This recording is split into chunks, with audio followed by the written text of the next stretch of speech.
तो क्या वाकई अखिलेश यादव को आजम खान की जरूरत है? क्या वाकई अखिलेश यादव को मुस्लिम वोट बैंक खिसकने का डर है? इसे समझने के लिए यूपी में समाजवादी पार्टी और मुसलमानों के रिश्ते को समझना बेहद जरूरी है।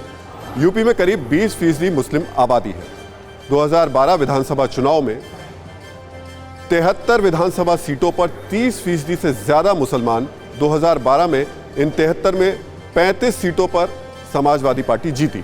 70 विधानसभा सीटों पर 20% से 30% मुस्लिम आबादी रही। इसमें 2012 में इन 70 सीटों में से 37 सीटों पर समाजवादी पार्टी ने जीत हासिल की। 2017 विधानसभा चुनाव 140 मुस्लिम बहुल सीटों में से बीजेपी ने 109 सीटें जीती। समाजवादी पार्टी को महज 23 सीटों पर ही जीत मिल पाई। 140 सीटों में से 2012 में समाजवादी पार्टी को 72 सीटें मिली थी। 2012 में एसपी की सरकार बनाने में 72 सीटों की अहम भूमिका रही थी।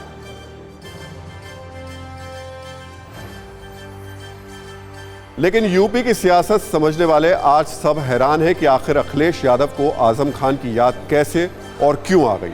अगर डर मुस्लिम वोटों का है तो यूपी में आजम खान से ज्यादा मुस्लिम वोटरों में पैठ मुलायम सिंह यादव की है। वैसे यूपी के चुनाव में समाजवादी पार्टी के लिए मुस्लिम वोटों की क्या अहमियत है, इसे आप 2019 के लोकसभा चुनाव के जरिए भी समझ सकते हैं।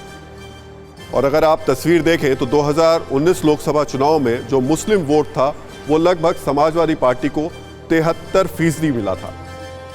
कांग्रेस को उसके बाद दूसरे नंबर पर 14% मिला, बीजेपी को 8% और बाकी अन्य 5%। तो बहुत बड़ा एक फैक्टर है। एसपी बीएसपी का गठजोड़ था जिसमें 73%, 73% वोट उस वक्त समाजवादी पार्टी को मिला था। और कहीं ना कहीं यही डर है। जानकारों के मुताबिक अखिलेश यादव को डर है कि ओवैसी की एंट्री के बाद मुस्लिम वोट बैंक में और बंटवारा ना हो, खास तौर से बंटवारे की लकीर कोई अपना ना खींचे।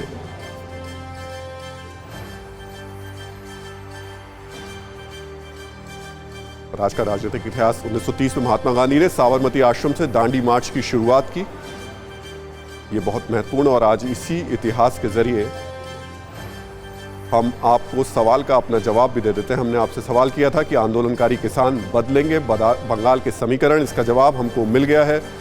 और इसमें 73% लोग कह रहे हैं हाँ, वो लोग बंगाल के समीकरण बदल सकते हैं। 25% लोगों का जवाब नहीं है और 2% लोग कह रहे हैं कि पता नहीं।